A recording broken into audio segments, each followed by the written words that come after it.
आजा माँ। ये तू कहाँ लाया बेटा? पिछली बार तो किसी और जगह लाया था तू। वो अपना बंगला था जहाँ हम रहेंगे। ये मैंने ऑफिस बनाया, देख कितना बड़ा ऑफिस है, वो चांद तक। हाँ। सब पेट्रोल, इतनी जल्दी क्या है, भर देंगे आराम से।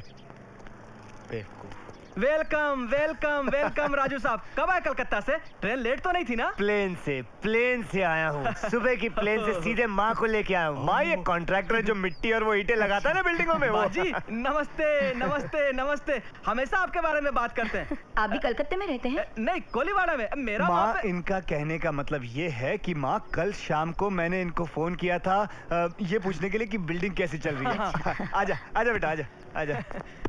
क्यों भी ओवर एक्टिंग करता है साला? ओवर एक्टिंग की औलाद। तेरे को बराबर होता नहीं क्या बोलने को? चले एक काम कर, 200 रुपए दे और 50 रुपए काट ओवर एक्टिंग की वजह से। अरे मैं कहाँ से दूं? अरे देना यार, देना, समझा कर बात को यार। अरे लेकिन राजू भाई पेट्रोल का क्या करेंगे? पेट्रोल नहीं तो पानी डाल दे। पेट्रोल नहीं है, प्लीज बाद में सेटल कर लेंगे। चल दे इसको पैसे दे। दे पैसे दे। चल चल, कल आना चल। अरे आजा माँ, ये देख, ये है तेरे बेटे का पर्सनल कैबिन। माँ, और माँ यहाँ मैं अपने पिताजी की फोटो। ए राजू, कब आए कलकत्ते से? हाँ, कब आए कलकत्ते से? हाँ, ये कौन है बेटा? अरे मैं बताता हूँ माँ जी। राजू तो मेरा जानी दोस्त, मेरा मतलब जानी दोस्त था माँ जी। पहली बार इसे सड़क पे मिला था, मैं तो उस वक्त इसे जेब कतरा समझ जाता माँ जी। हाँ जेब कतरा? हाँ माँ जी, शक्ल ही कुछ ऐसी है। अरे सुनना, अरे माँ से क्या शर्माना। आज इस नौकरी को हासिल करने के लिए मैंने 6 साल कोशिश की। हाँ। इस राजू ने उसकी ऐसी पुंगी बजा दी माँ, ऐसी पुंगी बजा दी कि मुझे नौकरी मिल गई। पाए लागू माँ जी। जीते रहो बेटे। मैं श्याम, राजू का रूम पार्टनर। Room partner? वो बिजनेस पार्टनर भी है। हाँ, बिजनेस से याद आया। याद है वो दारू का अड्डा जो हम लोग ऑफिस के पीछे बनवाने वाले थे? दारू का अड्डा? वो माँ, इसका कहने का मतलब यह है कि वो फटाका है ना, वो फटाके की फैक्ट्री बनानी है, उसके लिए दारू गोला चाहिए। Shyam please, Shyam please. अरे डरता क्यों है? माँ से क्या छुपाना? याद है मैंने तुझसे कहा था कि जितनी मदद तूने मेरी की है उसका बदला मैं जरूर चुकाऊंगा। चल बटवा निकाल। किसके लिए? चल बटवा निकाल। किसके लिए? अरे घनश्याम बाबा के लिए। माँ जी, अपना राजू है ना, घनश्याम बाबा का बहुत ही बड़ा भक्त है माँ जी। घनश्याम बाबा? हाँ, उनकी मन्नत मांगी थी, इसलिए तो इतनी तरक्की की है इसने। अच्छा? बोलू? हाँ हाँ माँ, घनश्याम जी बहुत पहुंचे हुए बाबा है। देखा माँ, हाँ हाँ बोलता लेकिन पैसे नहीं देता। चल चिंगुस, पैसे निकाल। अबे पैसे निकाल। कहे के पैसे? अरे पैसे, मेरी बात सुन। अबे निकाल। श्याम, श्याम मेरे पैसे, मेरे श्याम, श्याम। अरे 100 रुपए तो दे, कम से पेट्रोल।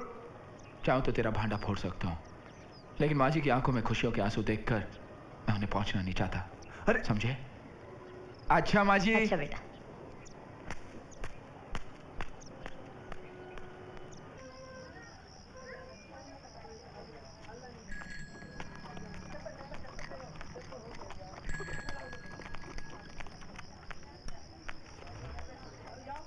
ओ बाबू। जमाइला बाबू भैया से बाबू, लगता है तेरा भाड़ा डबल करना पड़ेगा। बाबू भैया, आज मेरी जिंदगी का सबसे बड़ा खुशी का दिन है। किस बात की खुशी रे? अब बन्नू की शादी कभी नहीं होगी बाबू भैया, और ना ही मेरे गांव का घर बचेगा। तो तुम्हें पैसा नहीं मिला? उस लड़की के पास कुछ भी नहीं है बाबू भैया। नहीं, मत निकालो हमें। पिताजी की मौत के बाद माँ की दिमागी हालत बहुत बिगड़ गई। 2.5 साल से घर का किराया तक नहीं दे पाई। मकान मालिक रोज आता है और घर से निकाल देने की धमकी देकर जाता है। इसलिए मैंने तुमसे 50,000 रुपए मांगे थे, लेकिन जब मुझे मालूम हुआ कि तुम भी कर्जे में डूबे हुए हो तो मैं मन ही मन हंस पड़ी। ये मेरा इस्तीफा है। मैं तो तुम्हारे लिए सिर्फ इतना कर सकती हूँ, तुम्हारी नौकरी तुम्हें वापस लौटा रही हूँ। उस कुर्सी पर बैठकर शायद तुम अपने आप के लिए कुछ कर पाओ। अब अगर मैं तुम्हें इस नौकरी से हटा दूं तो भगवान भी मुझे माफ नहीं करेगा।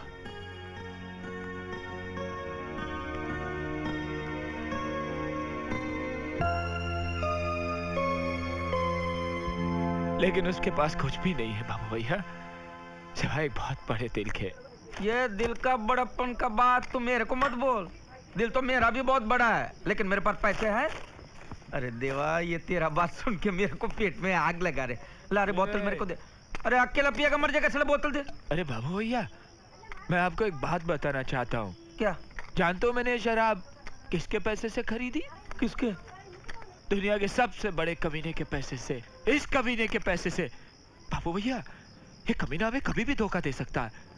जिस माँ की कोख से जन्म लिया उसी को धोखा दे रहा है ये कमीना। राजू, ये सच है क्या? ए राजू, जाता कहाँ? बताता क्यों नहीं? जो कुछ मैंने देखा बताता क्यों नहीं? अरे बता ना। मुझे तो अभी भी शक है बाबू भैया, वो औरत कहीं इसकी नकली माँ तो नहीं? इसके आगे एक शब्द मत बोलना। वो औरत मेरी असली माँ है। अब पिछले 1.5 साल से मैं उसे धोखा दे रहा हूँ और उसी धोखे की वजह से आज वो बहुत खुश है। वो समझती है कि उसका बेटा कलकत्ते की बहुत बड़ी कंपनी में नौकरी कर रहा है, लाखों कमा रहा है, उसके लिए एक शानदार घर बनाएगा। वो सब बकवास है। राजू, ऐसा झूठ बोलने की क्या जरूरत थी? और मैं करता भी क्या? उसे ये कह देता कि उसका बेटा बेकार है, छोटी मोटी नौकरियां करता, ये बोलूं उसको मैं? मुझे आज भी याद है, मेरी माँ स्कूल में झाड़ू कटका लगाती थी, खुद भूखी सो जाती थी, मगर मेरा पेट भर देती थी और मैं अपनी माँ को दुखी नहीं देख सकता। इसलिए मैंने उसे झूठ बोलना शुरू कर दिया। और मैं क्या करता?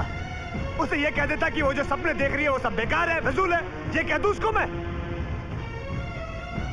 अपनी माँ को खुश देखना चाहता हूँ।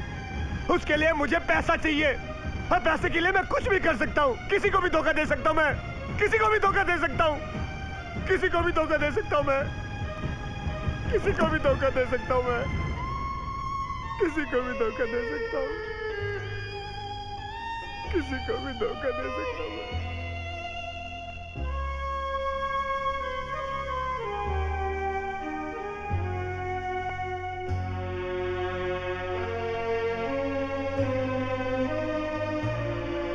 आज अगर तुमने मेरी माँ को सब कुछ सच सच बता दिया होता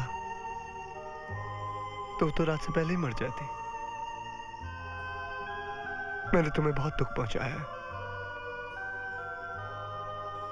हो सके तो मुझे माफ कर देना। I'm sorry।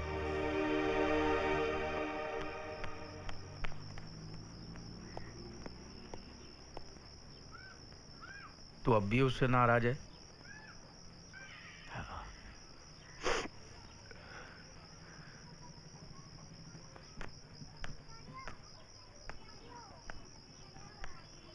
दिया?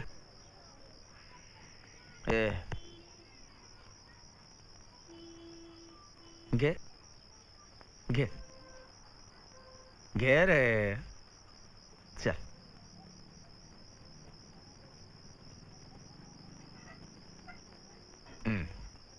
गे।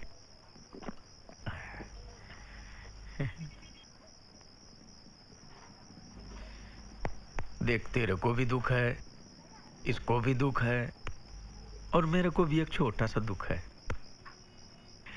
मेरे वडील ने, बोले तो मेरे बाप ने, बहुत मेहनत करके ये घर और गराज बनाया था। बहुत मेहनत किया था मेरे बाप ने। फिर माँ बीमार पड़ी, उसके पीछे बाप को बहुत कर्जा हो गया और कर्जा चुकाते चुकाते मेरा बाप मर गया। मेरे को मेरा बाप का इच्छा पूरा करने का है। मरने से पहले मेरे बाप के कर्जे का एक एक रुपया चुका के बार कुर्सी डाल के एक दिन के लिए भी मेरे को गर्दन उठा के बैठने का, ये मेरा सपना है। खुशियां बांटने से बढ़ती है और दुख बांटने से कम हो जाता है ना? है ना? चल, आज हम तीनों मिलके अपना दुख बांटे, दुख बांटे।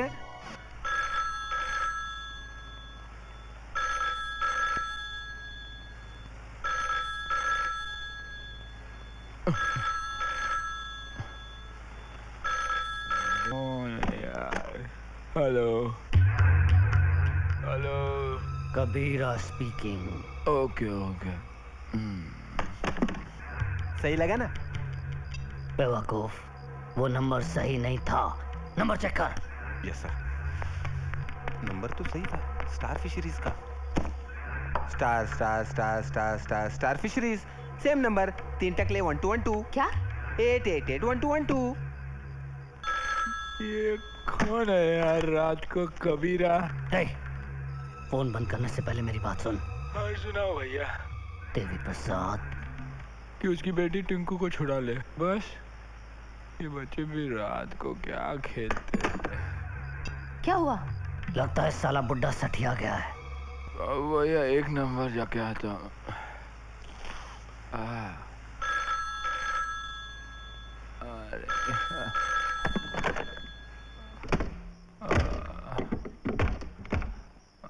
कभी नहीं घुलती यार। बाबूया, बाबूया, बाबूया, राजू, राजू, बाबू सुनिए, बाबूया फोन देखिए ना, कौन कौन है देखिए ना। ये तो किसी के रोने की आवाज है। रिंकू की। रिंकू? हाँ मेरी पोती, ये कह रहे हैं। तेरी पोती? पहले मेरी तो शादी होने दीजिए बाबू भैया। अरे वो सब तो ठीक है, लेकिन ये फोन किसका है? बार बार कह रहा था कबीरा स्पीकिंग, कबीरा स्पीकिंग। ये कबीरा स्पीकिंग, मस्त नाम है रे, कबीरा स्पीकिंग। हेलो। अब अगर तुझे तेरी बच्ची जिंदा 1 पीस में चाहिए तो 10 लाख रुपए तैयार रखना। कबीरा तुझे कल सुबह फिर 10 बजे फोन करेगा। पैसा कब और कहाँ लाना है मैं तुझे तभी बताऊंगा। और हाँ, पुलिस को खबर करने की या हमें ढूंढने की कोशिश मत करना, नहीं तो तेरी पोती के छोटे छोटे टुकड़े करके कुत्तों को खिला दूंगा। Hello, hello, hello, hello. किसका फोन है? क्या बोल रहा है वो? किसी कबीरा नाम के आदमी का। कह रहा था कि स्टार फिशरीज के मालिक देवी प्रसाद की पोती को उसने किडनैप कर लिया। अगर 10 लाख रुपए नहीं दिए तो उस बच्ची को मार देगा। उसके बाप का राज है क्या? लेकिन ये स्टार फिशरीज का नंबर कहाँ से मिलेगा? ए बाबा बोले तो वो कबीरा को ही फोन करके पूछ लो। चोर को पूछो कि चोरी कहाँ कर रहा है ना। जा जरा डायरेक्टरी देख। अरे वे जाने देना रे बाबा, क्यों पंगा लेने का रहे? जान न पहचान फोन राजू, का परेशान, आजा। जाके सो जाना रे बाबा।